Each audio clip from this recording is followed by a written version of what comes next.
veux du pain? Tu veux du pain? Coucou Elisabeth et Marc. Et bonjour Marc et Sabrina. Salut Elisabeth et Sabrina. Aujourd'hui, on vous a préparé un petit podcast.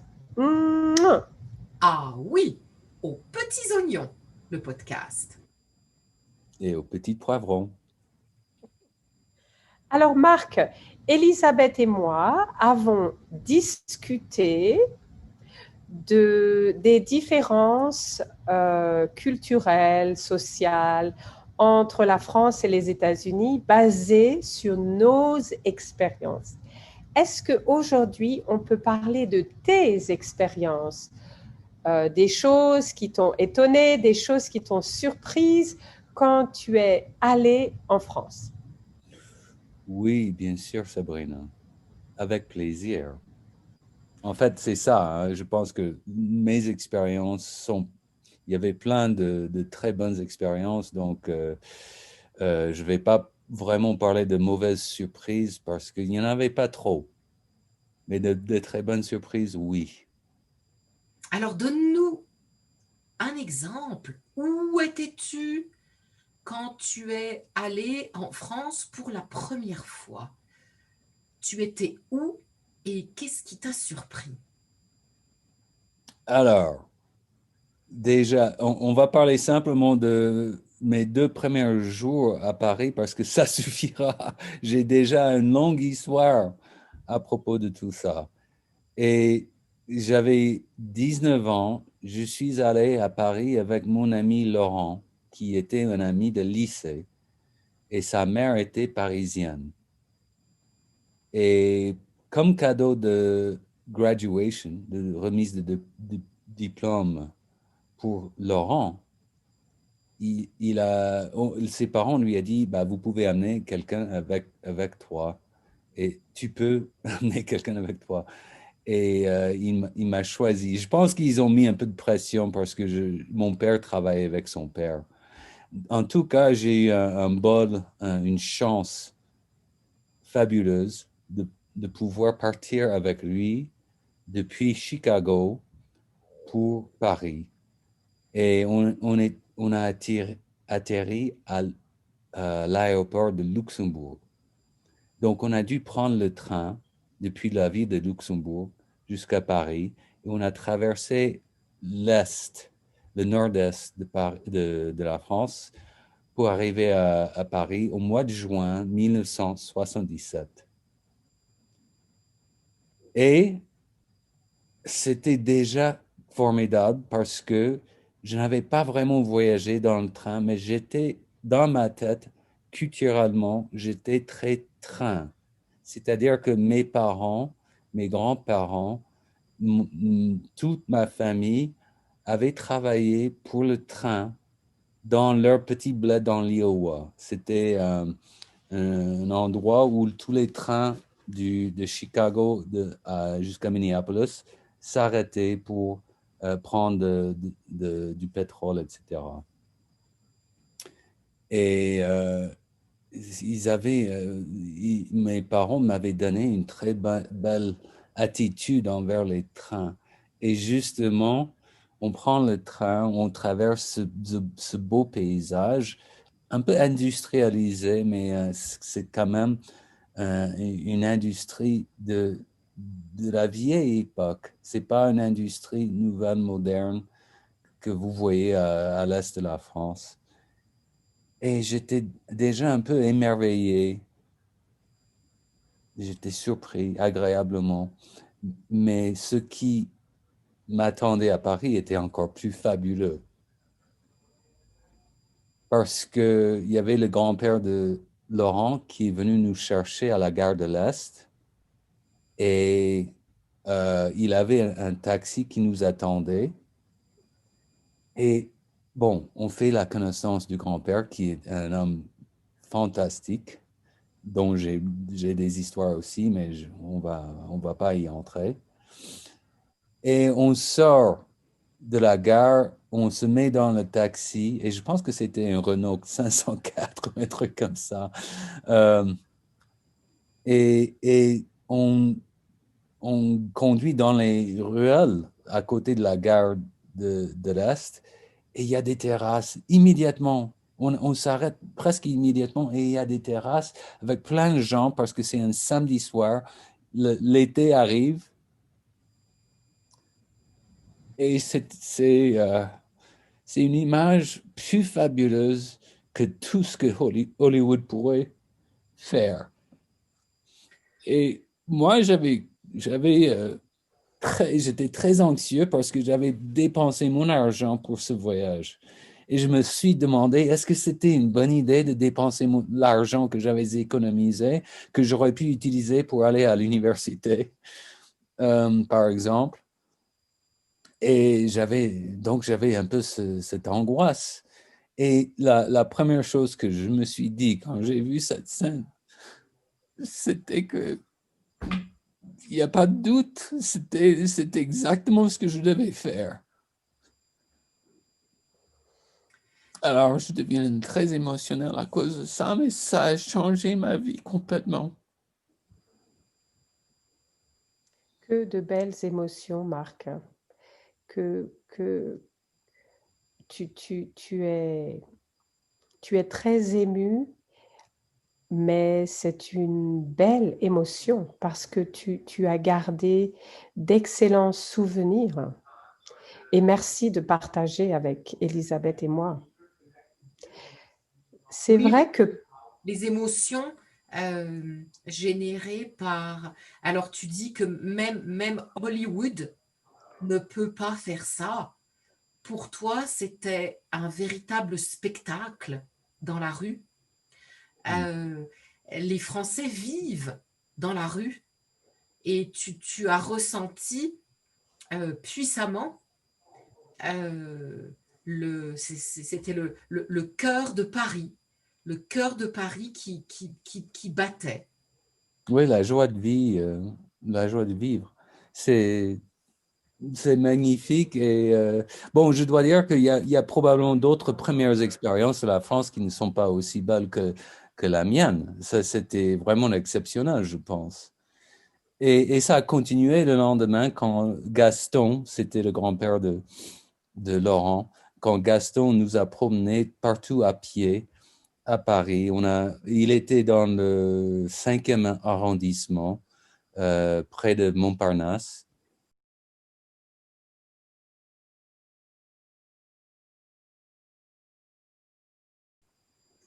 Et on a vu presque toute la rive gauche, y compris le marais où Sabrina a grandi.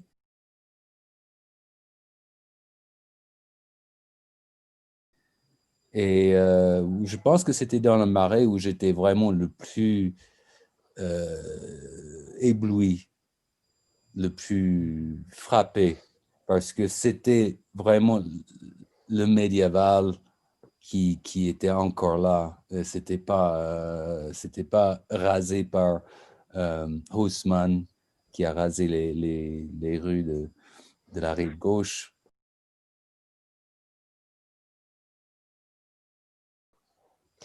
ah, Je comprends. alors tu étais au mois de juin. Tu étais au mois de juin. Excuse-moi, Elisabeth.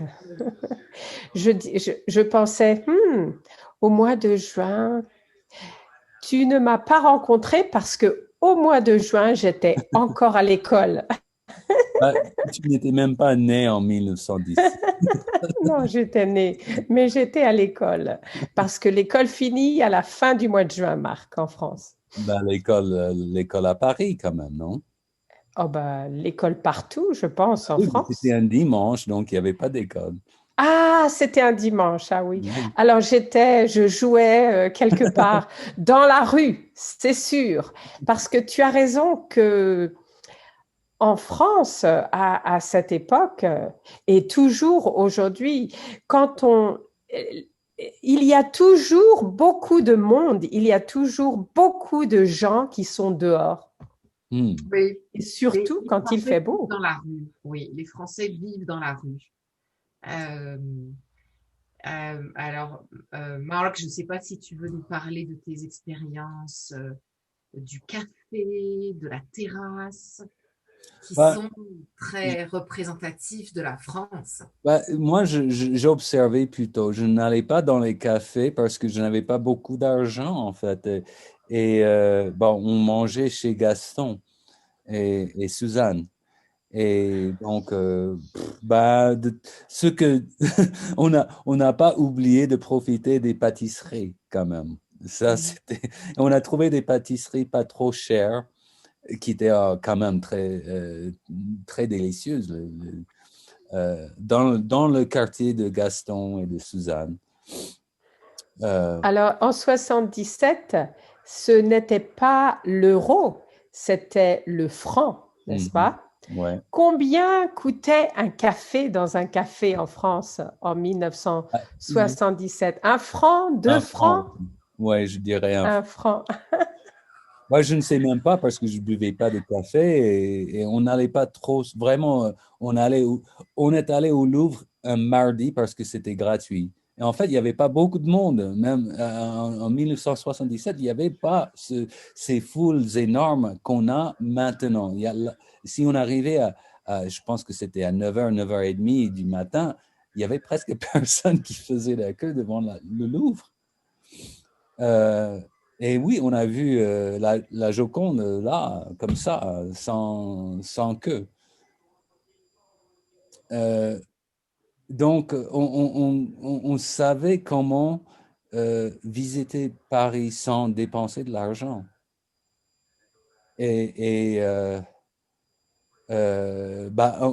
Ça ne voulait pas dire qu'on n'en a pas profité. On est allé, je pense, 2 fois. Pendant les 2 ou 3 semaines que j'étais là, on est allé 2 fois, je pense, dans un restaurant.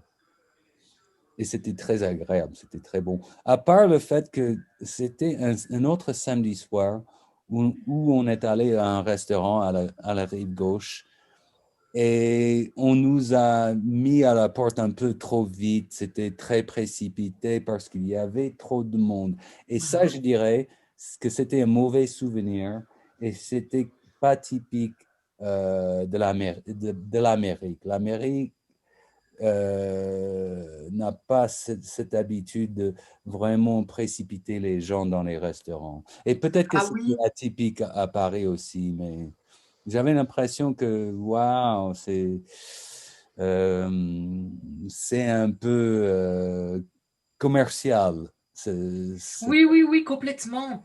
Tu as tout à fait raison. Et c'est vrai qu'en France, dans les cafés, par exemple, si on ne renouvelle pas la consommation, Mm, on nous demande de partir. mm. Alors que aux États-Unis, on va au café, on s'installe avec notre ordinateur, on peut y passer la journée. Personne ne nous dira vous devez renouveler votre consommation. Ben C'est oui, une grande différence, hein. là c'était un repas, hein. On mangeait un dîner et j'avais encore des choses devant moi. Ils ont pris mon assiette comme ça. Et Ah ouais, je ne suis pas surprise, hein. Ça ne m'étonne pas parce qu'il faut faire du Consommer. consommé. consommer. Ouais. Ouais. Est-ce que tu as joué au flipper dans un café? Parce que les Bah, flippers étaient... et puis, j'adore le flipper. J'ai même une machine à moi hein, chez moi qui date de l'année de ma naissance. Ben non, non, j'ai pas, c'était pas le genre de choses que je faisais malheureusement. Euh, je, je, je suis très radin. Et radin, je n'aime pas, je suis près de mes sous. Je n'aime pas dépenser de l'argent, donc non. Tu n'as pas fait l'expérience d'un café et d'un flipper dans un café français. Et je n'ai pas fumé de cigarette non plus. Ah oui! Est-ce que tu étais choqué parce que 1977, les Français fumaient à gogo, oui? Ouais. Cigarette après cigarette, oui. Est-ce que tu étais surpris? Ah oui, mais la première chose que j'ai remarqué à la gare du Luxembourg, c'est qu'il y avait beaucoup de gens qui fumaient et le tabac sentait différent. hein. C'était une autre odeur et que j'aime bien. Je préfère l'odeur du tabac européen au tabac américain. Et ça aussi, quand on traversait l'Est de la France, c'était l'odeur de la fumée, mais pas la fumée des cigarettes, mais simplement la fumée de la campagne mélangée avec les industries. Et j'adorais ça. J'ai toujours cette nostalgie pour cette odeur de brûlé qu'il y a en Europe.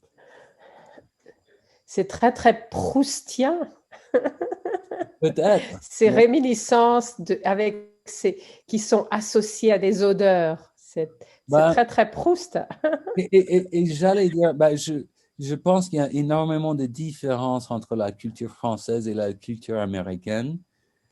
Euh, mais ce que j'ai découvert à la longue chez Gaston et chez Suzanne, c'est qu'il y a des ressemblances entre ce qui les animait et ce qui m'animait aussi.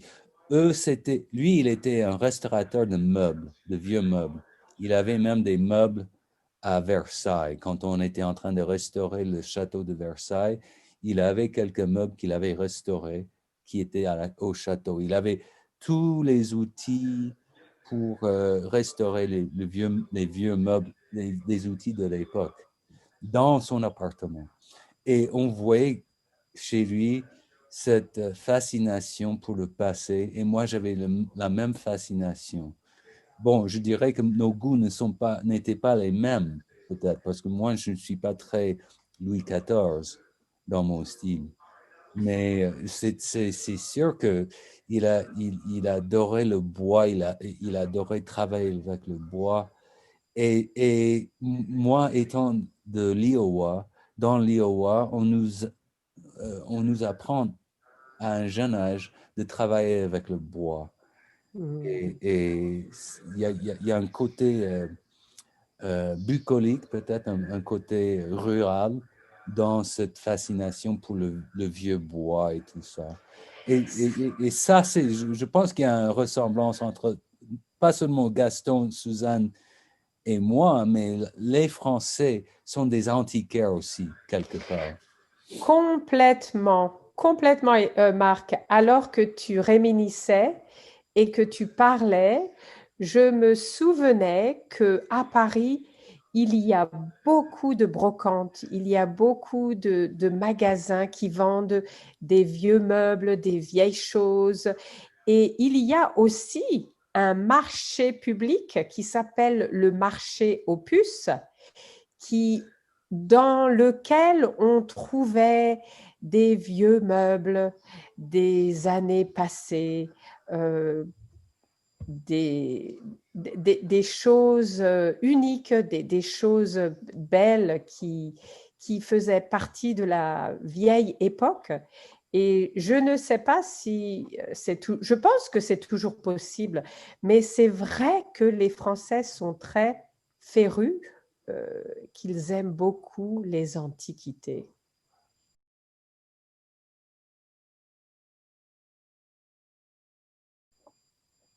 Et non seulement ça, mais je pense que ce que j'ai découvert, c'est qu'il y a un mélange. Bon, j'étais pas très connaisseur des époques différentes.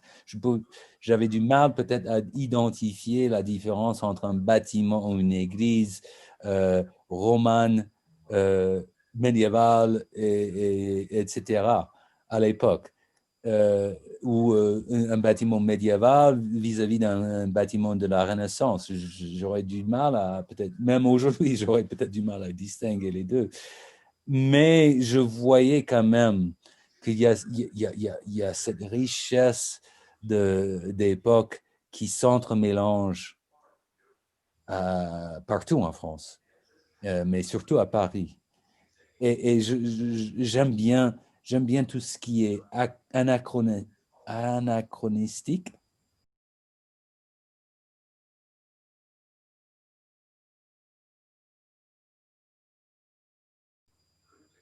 avec, et on a du mal à trouver ça en Amérique. on peut trouver ça si on cherche, mais pas comme en France. En France, c'est immédiat. C'est toutes les époques, quand on va à Paris et peut-être à Dijon, Elisabeth, tu as toutes les époques qui sont mélangées, superposées. Et c'est vrai que c'est un spectacle pour l'œil. Il y a des choses très, très belles. Et à Paris, quand on se promène, et c'est très agréable de se promener, partout, il y a des enseignes qui te parlent du passé, des gens qui ont habité dans certains immeubles. Et il y a toujours des choses à voir et des choses à apprendre. Oui, et il y a des choses à découvrir qu'on ne remarque pas forcément au premier coup d'œil. Et effectivement, se promener dans une ville en France, c'est se promener à travers les siècles. Et donc, je comprends l'émotion que tu peux ressentir, Marc, parce que je la ressens aussi. Les villes ont une âme. Elles ont traversé les siècles et elles ont une âme. Donc, c'est émouvant quand je retourne dans ma ville natale ou dans une autre ville en France. Je ressens toujours très fortement ces sensations que je ne retrouve pas dans les villes américaines. Oui, je suis d'accord avec toi, Elisabeth. Moi aussi, quand je rentre en France, quand je rentre chez moi, tout a changé et rien n'a changé. Les immeubles sont là tels quels. Et d'ailleurs, à Paris, c'est très difficile de construire parce que pour construire, il faut détruire. Et on ne détruit pas le passé. Les Français aiment préserver leur passé. Et oui, c'est incroyable. Beaucoup de choses à apprécier pour la vue, pour les odeurs, pour le goût. Tout est là, tous les sens sont éveillés quand on est en France. Oui, c'est vrai, je suis d'accord. Et je propose qu'on continue d'en parler dans un autre épisode. Est-ce que je pourrais interrompre la conclusion juste en vous montrant un objet que j'ai reçu la semaine dernière? Ah oui, avec Le plaisir. Quel est produit, cet objet? c'est, je ne sais pas si vous voyez ça, je vais peut-être faire une photo et je vais Si, ajouter on ça. le voit. Un petit peu. Oui, c'est une Ouais, montre. voilà, ne bouge pas, ne bouge pas. Bouge pas. Voilà, Ah, c'est très très bien. bien. Ne bouge pas, ne bouge pas. On voit une montre. Une montre à gousset. C'est la montre de Gaston Hulin que j'ai reçue la Ah, semaine dernière parce que je reste en contact avec ses petits-enfants, Laurent et Philippe. Et c'est Philippe qui me l'a envoyé. Je peux expliquer l'histoire une autre fois. Mais ça, c'était mon cadeau de Noël. Et ça marche encore. Je ne sais pas si vous pouvez voir que ça marche, mais c'est en train de... Elle fait oui, tic. l'aiguille des secondes. On voit un peu l'aiguille des secondes, oui. Waouh! Ah, quel beau cadeau. Oui, Oui. Merci, Marc, de partager avec nous, hein. il n'y a pas de... Ouais, merci d'avoir partagé tes souvenirs. Et j'ai hâte qu'on recommence, qu'on continue. Alors à bientôt. À Au bientôt. revoir. Merci. Si vous avez aimé cette vidéo, s'il vous plaît, abonnez-vous à notre chaîne YouTube. Ah oui, mettez-nous un like et un petit commentaire sympathique. Merci.